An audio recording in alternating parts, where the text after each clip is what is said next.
नेहा के एक गरीब परिवार में नई नई शादी हुई थी। बहू, मुंह दिखाई की रस्म तो ठीक तरीके से निपट गई। अब बारी है तेरी पहली रसोई की। तेरे ससुर जी, तेरे जेठ जेठानी और पति सभी लोग खाने का इंतजार कर रहे हैं। हाँ सासू माँ, मैं भी खाना बनाती हूँ सबके लिए। नेहा के ससुराल एक गांव में थे। एक कच्चा सा टूटा फूटा मकान था। नेहा भी ज्यादा अमीर खानदान की नहीं थी। खैर, नेहा इधर उधर जाकर रसोई ढूंढने लगी। तभी उसके पति मुरली ने उससे कहा, अरे नेहा, इधर उधर क्या देख रही हो? अरे मैं रसोई घर ढूंढ रही हूँ। चलो चलो, मैं तुम्हें दिखाता हूँ रसोई घर। मुरली नेहा को घर के बाहर आंगन में ले गया, जहाँ पर एक मिट्टी का चूल्हा बना हुआ था। ये आपकी रसोई है? तो अब मुझे पता चला कि मेरे पिता ने मुझे दहेज में रसोई का सारा सामान क्यों दिया है। मुरली जी, उस बोरे में कुछ सामान रखा है, उसे निकाल दीजिए। वहीं पर 2-3 बोरे में कुछ सामान रखा था। मुरली ने जब खोला तो एक बोरी में तो ढेर सारे बर्तन थे, दूसरे बोरे में एक छोटे वाला गैस सिलेंडर था और तीसरे बोरे में ढेर सारे मसाले और कुछ हरी भरी सब्जियां भी थी। अब यहाँ मैं खुले में तो खाना बना नहीं सकती। ऐसा कीजिए, चारों तरफ बांस गाड़ कर चारों तरफ से कपड़े से घेर दीजिए, ताकि मैं सुकून से अंदर बैठकर खाना बना सकूं। मुरली ने आंगन में चारों कोनों पर लकड़ी के बांस लगा दिए, फिर कपड़े से ही तंबू बनाकर एक रसोई घर बना दिया। अब रसोई घर में सारा सामान भी नेहा का ही था। उसने सभी के लिए खाना बनाया और सभी को खाना बहुत पसंद भी आया। खाना बहुत स्वादिष्ट है। देवरानी जी तो अपने साथ पूरी रसोई ले आई। वैसे ही अच्छा रहा। इस घर में हम लोग अभी तक कच्ची मिट्टी के चूल्हे में बाहर खुले आंगन में खाना बनाते थे, अब आराम रहेगा।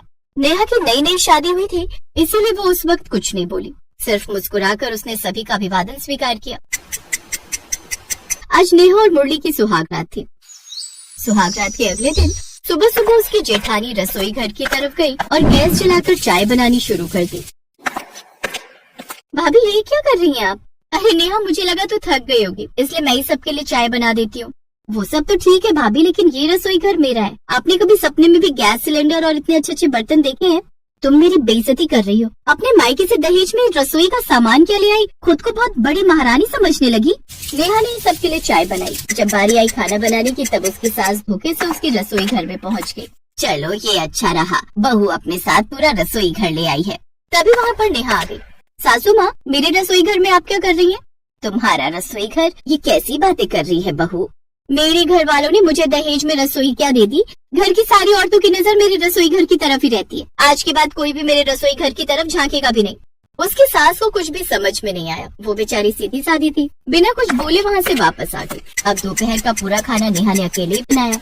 ऐसे दिन बीतते जा रहे थे। नेहा किसी को भी अपने रसोई घर में घुसने नहीं देती थी। इसी वजह से घर के सभी सदस्यों का खाना नेहा को अकेले ही बनाना पड़ता था। फिर एक रात उसने अपने पति मुरली से कहा, देखिए, घर में इतने सारे लोग रहते हैं और सबका खाना मुझे ही बनाना पड़ता है। ये कब तक चलता रहेगा? नेहा, तुम अपनी रसोई में किसी को घुसने ही नहीं देती हो, तो भला कौन तुम्हारी मदद करेगा? वो रसोई मेरी है, तो मैं भला किसी और को अपनी रसोई में क्यों घुसने दूं? ये तुम कैसी बातें कर रही हो नेहा? मैंने तो तुम्हें एक समझदार लड़की समझा था, और तुम हो कि एक रसोई के पीछे पागल हुई पड़ी हो। अरे भाभी, तुम्हारी रसोई का सारा सामान चोरी करके भाग जाएंगी क्या? मुझे कुछ नहीं सुनना। बड़े भैया से कह दो कि वो अपने खाने पीने का इंतजाम अलग से कर ले। मुरली उस वक्त कुछ नहीं बोला और चुपचाप सो गया। अगले दिन वो अपने खेतों में अकेले बैठकर कुछ सोचने लगा। मैंने कभी सपने में भी नहीं सोचा था कि नेहा इस तरह की निकलेगी। यही सब सोचते सोचते काफी वक्त बीत गया और मुरली अपने घर वापस चला गया। लेकिन उसने घर आकर देखा तो नेहा अपनी भाभी और सास से लड़ झगड़ रही थी। ये रूप मुरली ने उसका पहले कभी नहीं देखा था। नेहा, ये क्या कर रही हो तुम? तुम्हें अपनी भाभी और माँ से बात करने की तमीज नहीं है क्या? मैंने तुमसे कल ही कहा था कि हम दोनों की रसोइयों को अलग अलग हो जाना चाहिए। मैं अपनी दहेज की रसोई में किसी की भी नजर नहीं लगने देना चाहती। जब देखो तब ये दोनों मेरी रसोई में घुसने की कोशिश करती रहती हैं। ओह, ये सब क्या बोल रही है तू? हम सबको हमेशा मिलजुल कर रहना चाहिए, और सब अपने ही लोग हैं भाई। तेरी रसोई का सामान लेकर कोई भाग थोड़े ही जाएगा। मुझे सबसे ज्यादा अपनी दहेज की रसोई प्यारी है। इससे बढ़कर मेरी जिंदगी में और कुछ भी नहीं। नहीं नहीं, ये रसोई क्या, ये पूरा घर भी तुम्हारा ही है। तुम ऐसा करो, अपनी रसोई और अपना घर लेकर अकेले रहो। हम सब यहाँ से जा रहे हैं, अकेले ही मजे करो। कोई तुम्हारे बीच में दखल अंदाजी नहीं करेगा। हाँ हाँ, मुझे भी किसी की जरूरत नहीं। जिसको देखो मेरे दहेज की रसोई के पीछे ही पड़ा रहता है। घर के सारे लोग मुरली को समझाते रहे, लेकिन मुरली का गुस्सा हद से ज्यादा बढ़ चुका था। उसने जल्दी जल्दी अपना, अपने माता पिता का और भैया भाभी का सबका सामान पैक किया और सबको लेकर वहाँ से निकल गया। नेहा अब उस घर में अकेली बची थी। अब मैं इस घर में अकेली रहूंगी, और मुरली का क्या है, वो 2-3 दिन में मेरे पास आ ही जाएगा।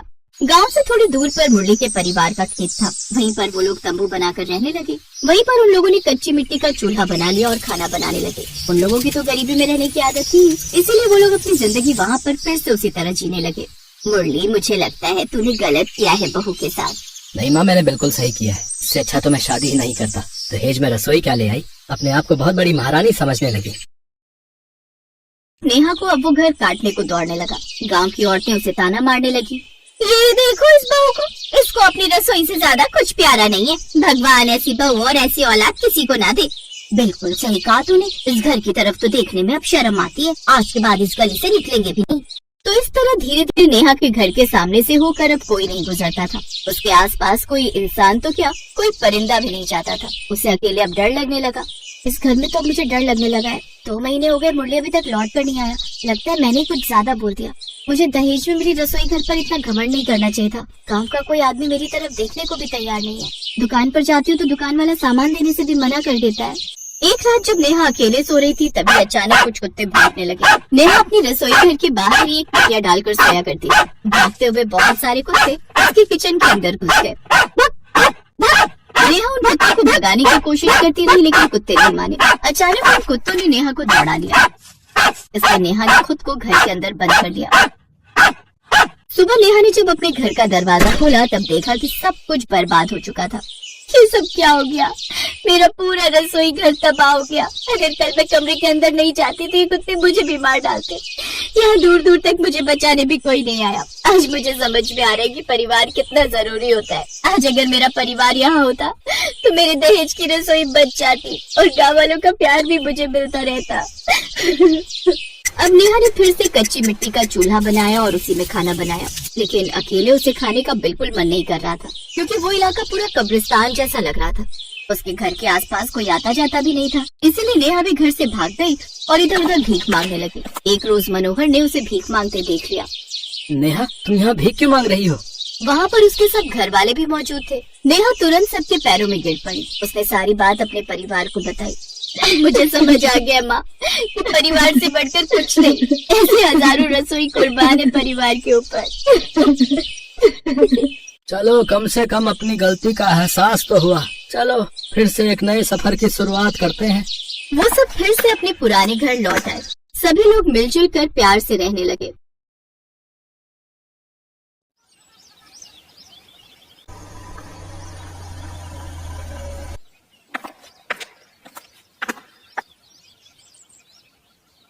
जीती रहे, आखिर तूने कर दिखाया निशा। हाँ पापा। इतना कहकर निशा अपने सामने खड़े आदमी को सल्यूट करती है और तभी वहाँ खड़े सारे मोहल्ले वाले निशा और राम के लिए जोर जोर से ताली बजाने लगते हैं। तालियों की गड़गड़ाहट से पूरा मोहल्ला गूंजने लगता है। तालियां रुक नहीं रही थी और उन तालियों को सुनकर राम कहीं खो जाता है। राम को याद आता है जब वो कॉलेज में था और गाना गा रहा था, तब पूरे हॉल में उसके लिए ऐसे ही तालियां बज रही थी। हर कोई उसकी तारीफ कर रहा था, पर राम तो बस संध्या को ही देखे जा रहा था। ये कहानी है राम, संध्या और निशा की। उस दिन संध्या, संध्या, आज मेरी परफॉर्मेंस है, तुम आओगी ना? क्यों? मैं क्यों आऊँ? तुम आओगी तो मुझे अच्छा लगेगा। अच्छा ठीक है, मैं सोचूंगी। संध्या और राम एक ही कॉलेज में पढ़ते थे। संध्या देखने में बहुत ही सुंदर थी और बहुत समझदार और संस्कारी भी थी। राम उसे दिल ही दिल में पसंद करने लगा था। ये बात संध्या भी जानती थी, लेकिन राम उससे कह नहीं पाता था। उस दिन शाम को परफॉर्मेंस के बाद राम ने बड़ी हिम्मत करके संध्या से कहा, संध्या, मैं तुमसे कुछ कहना चाहता हूँ। रहने दो राम, मैं जानती हूँ कि तुम मुझसे क्या कहना चाहते हो। देखो, जो तुम सोच रहे हो ना, वो कभी नहीं हो पाएगा। पर दिक्कत क्या है? मैं पढ़ाई लिखाई में अच्छा हूँ, अच्छा गाना गाता हूँ, मेरे पिताजी नौकरी करते हैं, फिर तुम क्यों नहीं मान रही? मैं नहीं, मेरे पिताजी नहीं मानेंगे राम। वो एक छोटे से किसान हैं। वो चाहते हैं कि मैं और मेरी बहन पढ़ लिख कर कुछ बड़ा करें। और रही बात शादी की, तो वो कभी भी अपनी जात बिरादरी से बाहर जाकर मेरी शादी नहीं करेंगे। पर जमाना बदल गया है संध्या, अब ये जाति बिरादरी के बारे में मैं भी नहीं सोचती राम, पर मेरे पिताजी सोचते हैं। वो वैसे भी बीमार रहते हैं, मैं उन्हें किसी भी तरह की तकलीफ नहीं देना चाहती। इतना कहकर संध्या वहाँ से चली गई। पर राम संध्या से बहुत प्यार करता था और हर हाल में उससे शादी करना चाहता था। संध्या के मना करने के बावजूद वो नहीं माना और किसी तरह संध्या का पीछा करता हुआ उसके घर तक पहुँच गया।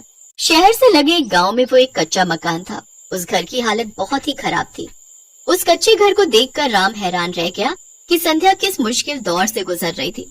वो जैसे ही घर के अंदर आया तो उसने देखा कि संध्या अपने पिता को दवाई पिला रही थी और उसकी छोटी बहन पास भी चूल्हे पर खाना बना रही थी।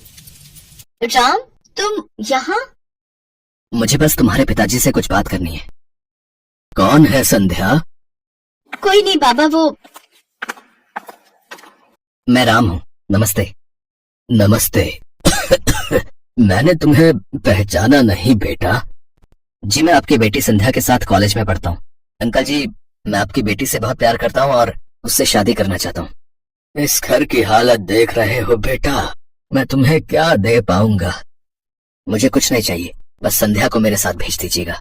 मैं आपसे वादा करता हूँ कि मैं जिंदगी भर उसका ख्याल रखूंगा। मेरा ख्याल तो तुम रख लोगे, पर उसके बाद मेरी छोटी का क्या होगा? वो देखो, वो मेरी छोटी बहन है, अभी स्कूल में पढ़ती है।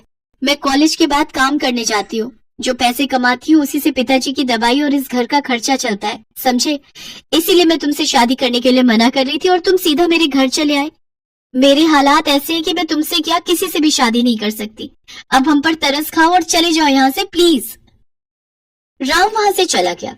उसकी आंखों में आंसू थे। उसे पता नहीं था कि संध्या इतने बुरे हालात से गुजर रही थी, पर उसने भी ठान ली थी।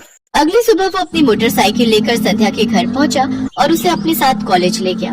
शाम को संध्या के पिता के लिए उसने दवाइयाँ ली और फिर संध्या के साथ उसके घर पहुंचा। उस दिन राम सबके लिए बाहर से खाना लाया था। सबने मिलकर साथ में खाना खाया और फिर संध्या जब अपने काम पर चली गई तो राम उसकी छोटी बहन को पढ़ाने लगा। संध्या की छोटी बहन पढ़ने में बहुत होशियार थी। ये देखकर राम को बहुत अच्छा लगा। उसने हीरालाल के साथ ढेर सारी बातें की और फिर वो वापस अपने घर चला गया। अब तो राम इसी तरह हर रोज संध्या और उसके परिवार का ख्याल रखता। संध्या के साथ साथ उसके पिता और उसकी छोटी बहन भी उसे बहुत पसंद करने लगे थे। सब ठीक चल रहा था, लेकिन फिर एक दिन राम जल्दी से आओ, बाबा खून की उल्टी कर रहे हैं। तुम चिंता मत करो, मैं अभी आता हूँ। राम बाइक से बहुत तेज संध्या के घर पहुंचा। उसने देखा कि हीरालाल की आखिरी सांसें चल रही थी। उसने फौरन एम्बुलेंस बुलाने के लिए अपना फोन निकाला, पर तभी हीरालाल ने कांपते हुए हाथों से उसका हाथ पकड़कर संध्या के हाथ में रख दिया और कहा, अब मेरे पास समय नहीं है बेटा। वादा करो कि मेरी बेटी संध्या को पत्नी के रूप में और मेरी छोटी बेटी निशा को बेटी के रूप में हमेशा खुश रखोगे। मैं वादा करता हूँ आपसे। इतना सुनते ही हीरालाल ने उन दोनों के सिर पर हाथ रखा और स्वर्ग से ढार गए। कुछ दिनों बाद ही राम ने मंदिर में संध्या से शादी कर ली और वो संध्या और उसकी छोटी बहन को लेकर अपने घर चला गया। पर बिना दहेज की बहू और दहेज में आई साली देखकर राम के घर वालों ने उसे घर से बाहर कर दिया। तब राम ने एक घर किराए पर लिया और एक नई जिंदगी शुरू की। लेकिन ये सब इतना आसान कहाँ था। पड़ोसी उसे और उसकी पत्नी संध्या को ताने मारने लगे। अरे देखो तो कितनी बेशर्म है ये लड़की, अपने साथ अपनी बहन को भी ले आई। और देखो तो सही, दहेज के नाम पर बस एक साली आई है जनाब की। खैर मजे तो राम के हैं, बीवी के साथ साथ साली भी मिल गई। By one get one offer मिला है इसे तो। राम, संध्या और निशा ने हर बात सुनी, पर उन्होंने किसी को कुछ नहीं कहा। फिर उसी शाम, जीजा जी आप मुझे पढ़ा देंगे? जीजा जी नहीं, आज से तुम मेरी बेटी हो, मुझे पापा कहोगी। मैं आज से तुम्हारा पिता हूँ और तुम मेरी बेटी। ये वही पड़ोसी थे जो आज निशा और राम के लिए अब तक तालियां बजा रहे थे। उनकी तालियों में जैसे क्षमा याचना थी जो वो राम और संध्या से मांग रहे थे। तभी संध्या ने राम की तरफ देखकर कहा, आज तुमने अपना हर फर्ज निभा दिया। मैं खुशकिस्मत हूँ कि मुझे तुम मिले।